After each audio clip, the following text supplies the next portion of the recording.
to have the, to see that there is no partiality. So to see that a person from outside will be nominated, number one. Second one is, normally the central government will consult the chief minister before appointing the governor. So these are the two conventions normally. Okay, sometimes these may be violated, but normally these two things will be looked into. Then coming to the, what are the qualifications for the governor? Yesterday we understood what are the minimum qualifications for the President of India, Prime Minister, and Vice President, right? So for qualifications for the governor are, must be a citizen of India. Second, must be not less than 35 years of age. Minimum should have completed 35 years of age, and must not be a member of Union Parliament or any state legislature. He should not be a member of either the Parliament member or the state legislative assembly. So he should not be a MLA or should not be the MP before he is appointed. Okay. Then coming to the term, normally the governor term is 5 years. Okay. So then let us understand what are the powers and functions of the governor. The first power function of the governor is executive powers.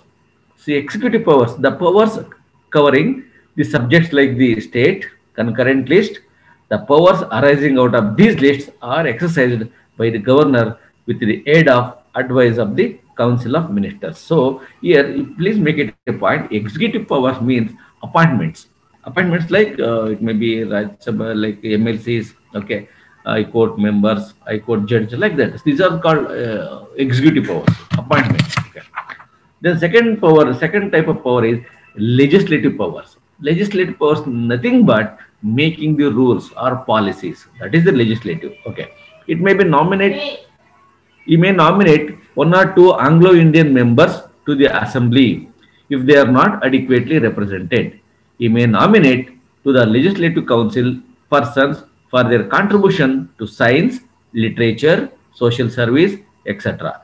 The governor addresses the assembly or the houses on the commencement of the first session after the general elections and the first session annually. So it's second one is legislative powers means, so making the rules, and sometimes 2 Anglo-Indians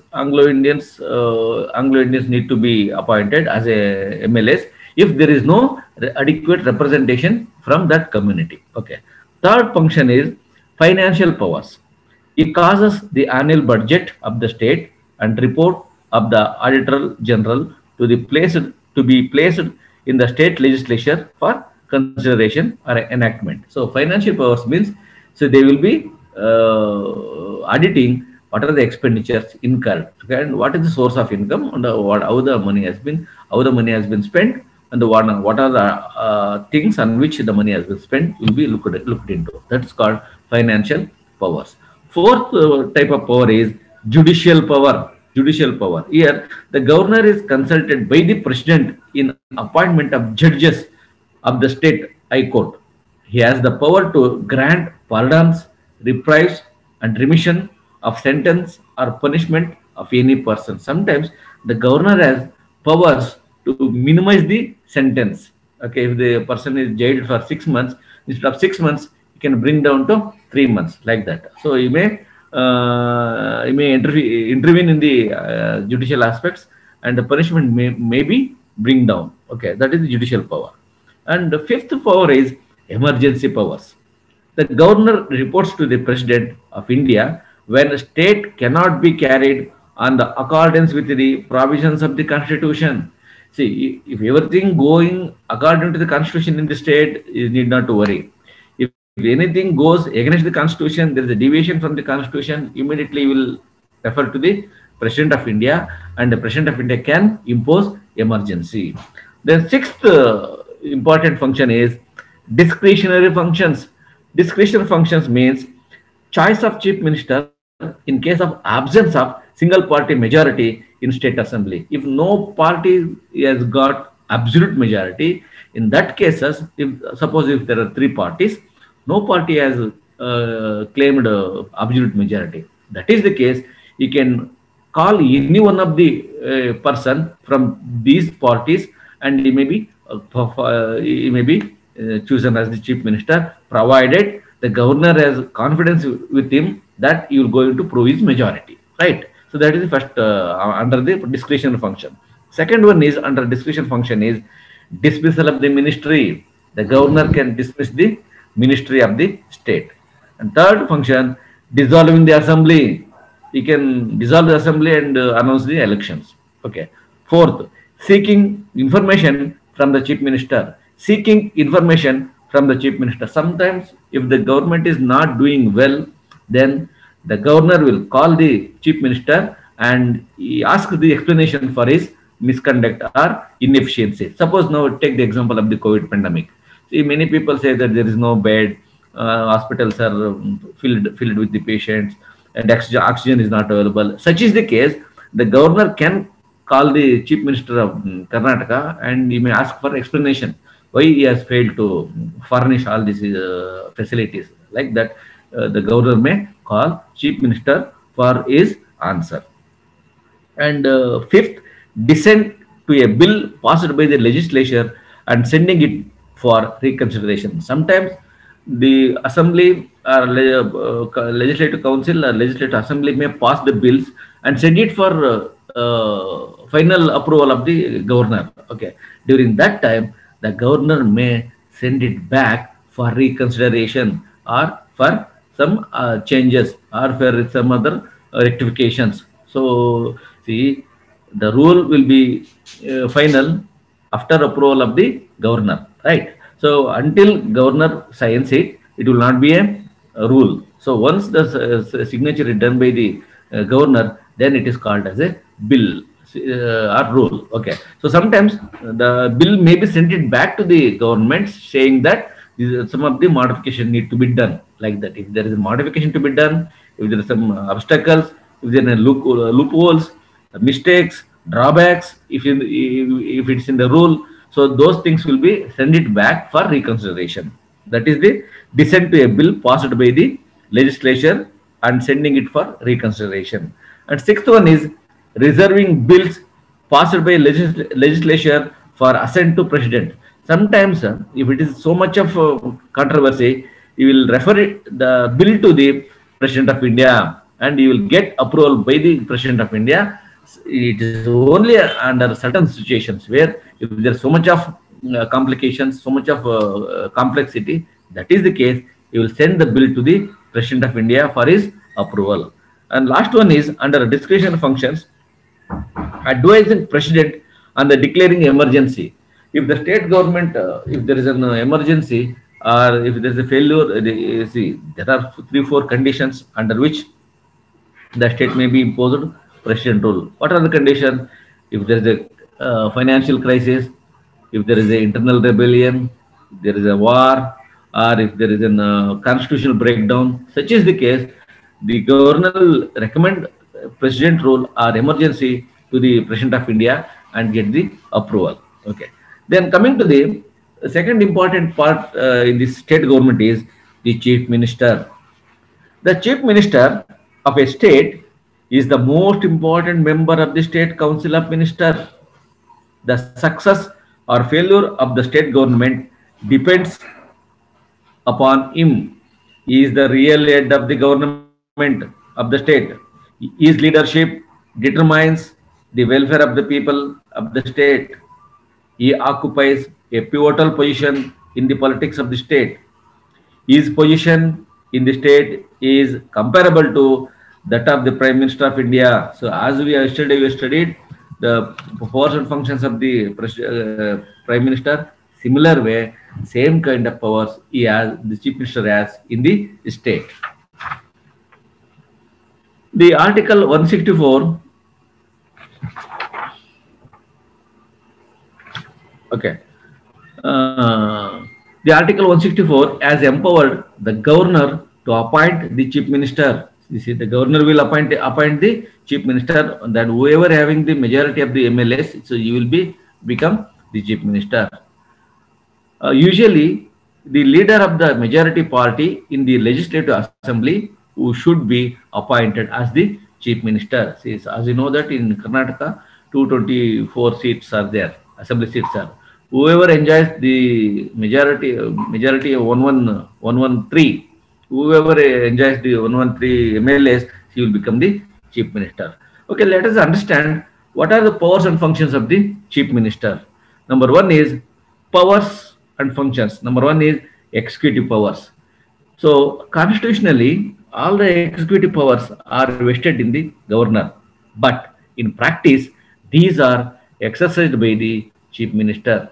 The chief minister prepares the list of members of his ministry, and this is automatically approved by the governor.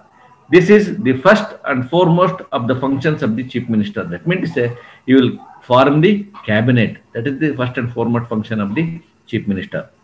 He has to be consulted in the appointment of judges of the High Court, Advocate General, and members of the State Public Service Commission. So during the nomination, the chief ministers are considered, especially with the High Court judges, Advocate General, and the members of the State Public Service Commission. Okay.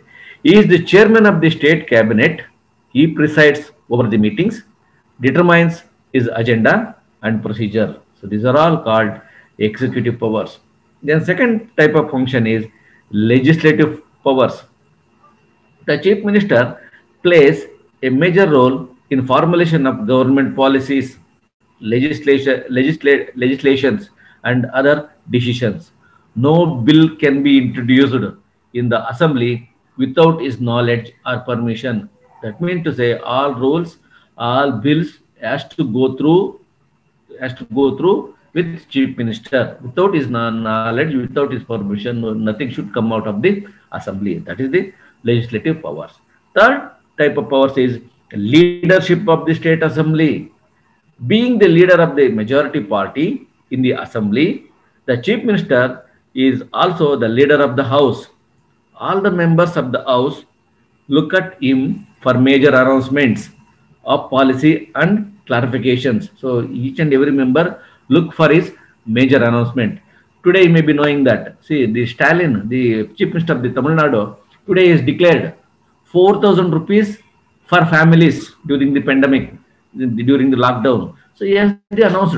So like that, the major announcements has to be made by the chief minister. So that is why everybody will be looking at him for his announcements. So today, now even maybe knowing that entire media is waiting for announcement of lockdown in Karnataka by the chief minister. So everything has to come from his mouth. So that is the importance of the chief minister. Okay. So his presence in the house is very much expected and even demanded by the members.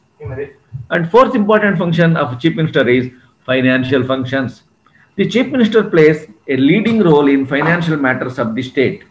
The finance minister of the state must consult him before introducing the state budget in the assembly. He approaches the union government for grants, loans, etc. So while preparing the budget, so the finance minister will consult the chief minister, and even after the budget will be sent to the central government for more funds. The chief minister, along with his council of ministers, is the real executive in the state. Although the administration of the state is carried on in the name of governor, actual decisions are taken by the chief minister and his cabinet. That means to say, all affairs of the state will be held in the name of the governor. True, but the governor is supported and advised by the chief minister and cabinet. Okay. Under ordinary or normal circumstances, the governor has to allow the advice of the chief minister. The chief minister is the working head of the state government. The chief minister is the working head of the state government, whereas the governor is the head of the constitution. Coming to the last part of this class is the Council of Ministers. Council of Ministers. The Article 163(1) stipulates that there shall be a Council of Ministers, which is the Chief Minister, at the head to aid and advise the governor in the exercise of his functions. The chief minister is appointed by the governor and the other ministers are appointed by him on the advice of the chief minister. See, please make it a point.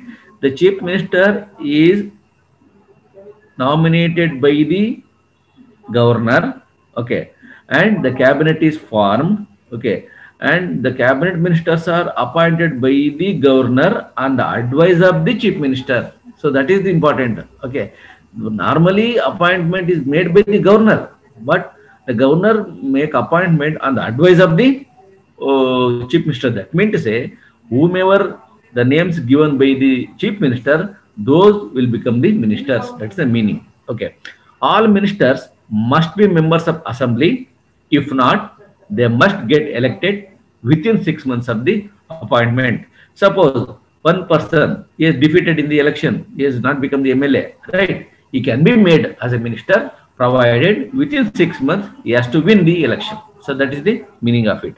Then coming to the powers and functions, similar way as that of the chief minister, governor. Here, the council of ministers has three functions. Number one is executive powers. Each minister is in charge of one department. The council formulates, decides, and implements the policies of the state government. It is solely responsible for the administration of the state. It coordinates the work of the various departments. Then second one is legislative powers. The council of ministers has to decide the legislative programs of the assembly. It is responsible for the preparation, introduction, and piloting of all important legislative measures. It participates in the debate and discussion of the assembly in order to defend the policies of the government. And third important function is financial powers. The council of ministers, with the help of the state finance ministers, prepares the annual budget of the state and gets it enacted by the assembly. It determines the sources of revenue and items of expenditure of the state government. It also plays an important part in the preparation and implementation of the economic plans at the state level. Okay, so that means to say the council of ministers functions are executive powers, legislative powers, and financial powers. Okay, students, now we understood how the governor is elected. What are the minimum qualifications for the governor? Okay, during the nomination of the governor by the President of India, normally two things are observed. Number one is, so before nominating the governor for the state chief minister will be consulted. Number one. Number two, normally the governor will be from outside state, because if he is from the same state, so he may there may be partiality. So keeping that point in view, normally governors will be from other states. Okay.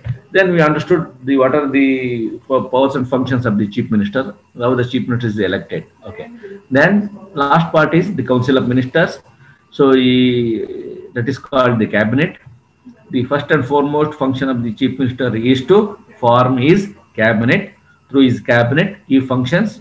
Okay. As you know that there is agriculture minister, forest minister, cooperative minister, revenue ministers, like that. So these are the cabinet rank posts. So he runs the government through his cabinet. Okay. So in this class, there are 5 important questions, study questions. Write about governor. You have to write how the governor is formed, what are the powers and functions, and write about chief minister, how the chief minister is formed, what are the powers and functions you have to write. Third question, explain the powers and functions of the governor. And fourth question, list powers and functions of the chief minister. And fifth one, last question, explain powers and functions of council of ministers. These are the 5 study questions. Okay. Once the notes is given, we have to write the study questions and we submit the record. And in our examinations, and questions will be asked based on the study questions. No other questions will be appearing in the examination. Only the questions appeared in the study questions will be asked in the examination. Okay. So we have completed 4 chapters in Constitution of India. So we have left another 4 chapters. Normally, in another 2 weeks, we are going to complete the Constitution of Indian portion, and I need another 3 classes to complete the psychology notes. I need only 3 classes. Okay, so with this, we conclude the fourth chapter. Okay, if you have any doubts regarding Chief Minister, Governor, Council of Ministers at the state, you may ask some questions, or else you may leave it in chat box. Okay, so I will let you know the answers. Okay, any doubts, students? Excuse me, sir. ಈ ಕ್ಲಾಸಲ್ಲಿ Excuse me, sir. ಹೇಳಪ್ಪ, please ask me. So what happens if the state has a election it has election in coming time, and the governor by fault he gets repeat. Sir, if the coming election is there and the governor has been abolished from his post, so what will be happening? Like, Governor, I did not get sir. your question. Please repeat. Sir, like if the state is sir ಅಂದ್ರೆ sir ಇವಾಗ election ಬರ್ತಿರ್ತಾವ sir, ಅವಾಗ ಅವ್ರ governor abolish ಆದ್ರೆ ಹೆಂಗೆ ಅಂತ ಕೇಳ್ತಿದ್ದಾನೆ sir. Normally, what happens if that is the case? The neighboring state governor will be appointed as a in-charge governor. That's why I told in the beginning, a governor may be not for one state. Sometimes the governor may be one governor may be for 2 states. Suppose I tell you, if the governor of Karnataka is no more, okay, is died, okay, that is the case. So the in charge will be given for neighboring state governor. So the neighboring state governor will be looking both the states. Got it? Yes, sir. So there will be some arrangement will be made. Sir, what? Sir, excuse me. No, another question, sir. Please ask me. Sir, what happens if the governor exercise? Yes, sir. What happens is a governor exercise some wrong duties which he should not do. So who would be how he would be resigning from his post? Okay, very good question. But here, if that is the case, so that has to be initiated in the assembly, stating that, see, yesterday we discussed how the president of India can be removed, right? That's called impeachment. Yes, okay? Sir. Yes, sir. Yes, sir. Impeachment. Yes. Similar way, here also it holds good. Here, one third of the members should initiate the action, okay? And if that is approved by the 2/3 of the majority, or 66% of the members is approved, then the governor will be called and asked for explanation why he has did like that. During that time, the governor may himself answer, or through he may bring his lawyer, and through his lawyer he may answer. Okay, and there also he failed to, if it is proved, then he will be removed. The governor can be removed; it's not an issue. But there should be sufficient evidence. Yes, it is like, something like yesterday what we have discussed the removal of President of India. But one thing I bring to note is that so far in India, but no president is removed. So that means to say, what I mean to say here is, to that extent, the government is stable in India. You may see in other countries where sometimes the governor will be removed, the president is removed, the prime minister will be removed. You see the example of our neighboring country, Pakistan. Sometimes last time, say, Nawaz Sharif has been removed, right? To that yes, extent, in our country is not unstable. It is a stable government we have. That is the case. What happens? Immediately the governor he himself resigns. Before initiating the action, he himself will resign. Normally. Okay. Any other questions? Yes, sir. Any other? Okay. If any other, if there are no questions, I will end my session, class. Okay. And please take care of yourself. Okay. Stay home. Stay safe. That is my one of the things. Last two classes, I'm repeating the same thing because it's something like it's pandemic, like spreading like anything. And take care and be safe. Okay. Thank you. Okay. Once again, Thank you, thank sir. you. Thank you, Napan. Thanks, sir. Thank you, sir. Thank You you. also safe, sir.